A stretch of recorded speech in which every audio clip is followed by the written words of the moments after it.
এবং এখন যে বৃষ্টি চলছে সেই বৃষ্টিকে উপেক্ষা করেও আপনারা যে আমাদের সঙ্গে আজকের এই মহৎ অনুষ্ঠানে মিছিল এবং এই জনসভাতে অংশগ্রহণ করেছেন এবং এখন পর্যন্ত বৃষ্টির মধ্যে বাজারে উপস্থিত যারা আমাদের বক্তব্য শুনছেন সবাইকে সাফল্যমণ্ডিত করছেন, আমি প্রত্যেককে আমার হৃদয় থেকে অনেক অনেক প্রীতি শুভেচ্ছা অভিনন্দন জ্ঞাপন করছি।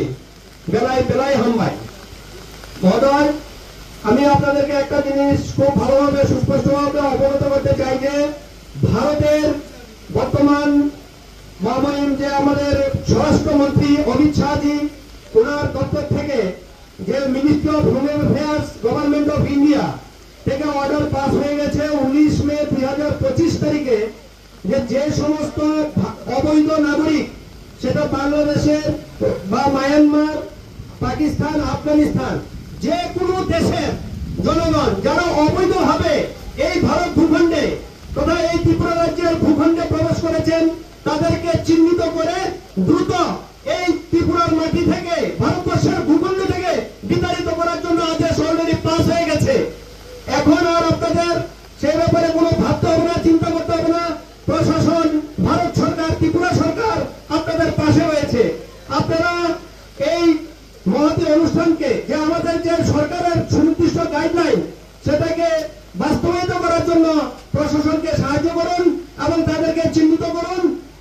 পাশাপাশি থানা, SDP office, SP office, DM office, SDM office, আপনারা যে সুনির্দিষ্ট ফর্ম আছে সেই ফর্মে তাদের বিরুদ্ধে আপনারা চিহ্নিত করে দরখাস্ত সাবমিট করে দিন।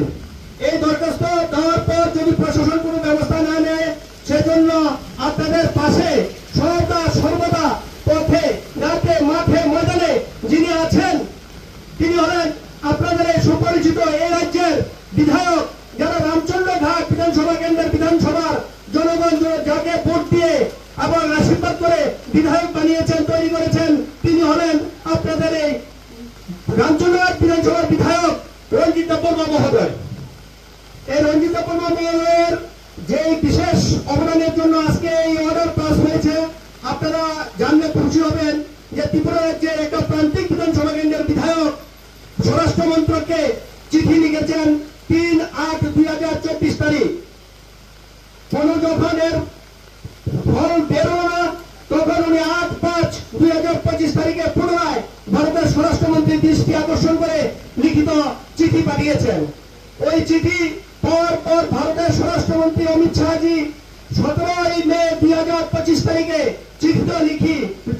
লিখিত চিঠি ত্রিপুরা রাজ্যে প্রেরণ করে বিধায়ক মহোদয়কে অবগত করেছেন এবং প্রাপ্তি স্বীকার করেছেন যে হ্যাঁ আমি আপনার চিঠি পেয়েছি। 19 মে, জাস্ট 2 দিন পর 17 মে চিঠি প্রাপ্তি স্বীকার করেছেন।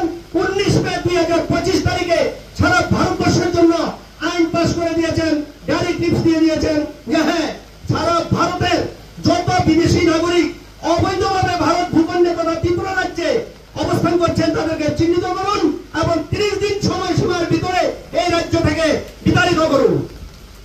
আর সেই বিতাড়িত করার ক্ষেত্রে মুখ্য অবদান যার আছে তিনি হলেন এই বিধানসভার 24 রামচন্দ্র বিধানসভার বিধায়ক রঞ্জিত দেববর্মা মহোদয়।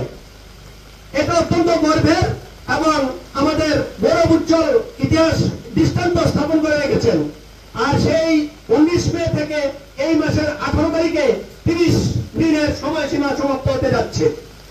এজন্য উনি আজকের দিনেও আপনাদের এখানে আসার পূর্বে আগরতলা সার্কিট হাউসের 21 সেক্টর আসাম রাইফেলসের সর্বাধিনায়ক যিনি ত্রিপুরায় নিযুক্ত আছেন ওনার সঙ্গে বিস্তারিত আলোচনা করেছেন, ওনাকে লিখিত চিঠি দিয়েছেন এবং ওই সর্বাধিনায়ক মহোদয় আশ্বস্ত করেছেন যে হ্যাঁ উনিও স্বরাষ্ট্র মন্ত্রককে চিঠি লিখবেন, যথাযথ ব্যবস্থা করবেন এবং যা যা সাহায্য সহযোগিতা করার জন্য সমস্ত কিছু করবেন।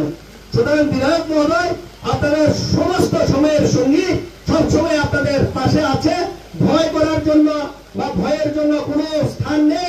আপনারা শুধু প্রত্যেকটা বিদেশি নাগরিককে শুধু চিহ্নিত করুন, তাদেরকে কোনো অবস্থায় এই ভূখণ্ডে বা অন্তত বিশেষ করে এই যে আপনাদের যদি প্রত্যেকে দায়িত্ব তুলে নেন যে হ্যাঁ এটা আমার নৈতিক দায়িত্ব, ভারতের সংবিধানের প্রতি আস্থা জ্ঞাপন করে ভারতের জাতীয় পতাকাকে সম্মান জানিয়ে আমার ভূখণ্ডকে রক্ষা করার জন্য এই যে যারাই বিদেশি নাগরিক আছে তাদেরকে আপনারা চিহ্নিত করুন, প্রশাসনের হাতে তুলে দিন। তারা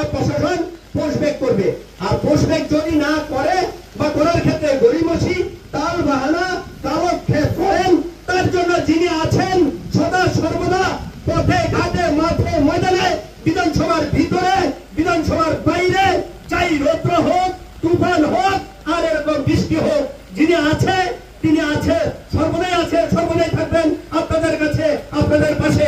সুতরাং এই বিধানসভা বিধায়কের অন্তত এর জন্য আপনারা মজবুত ভাবে ওনার পাশে দাঁড়ান এবং ভারতকে ত্রিপুরা রাজ্যকে সুরক্ষিত করুন। এই বলে আমি এই সংক্ষিপ্ত বক্তব্য এখানে উপস্থিত মা বোন ভাইয়েরা ত্রিপুরা যারা উপস্থিত আছেন প্রত্যেককে অনেক অনেক শ্রদ্ধা অভিনন্দন ধন্যবাদ জানিয়ে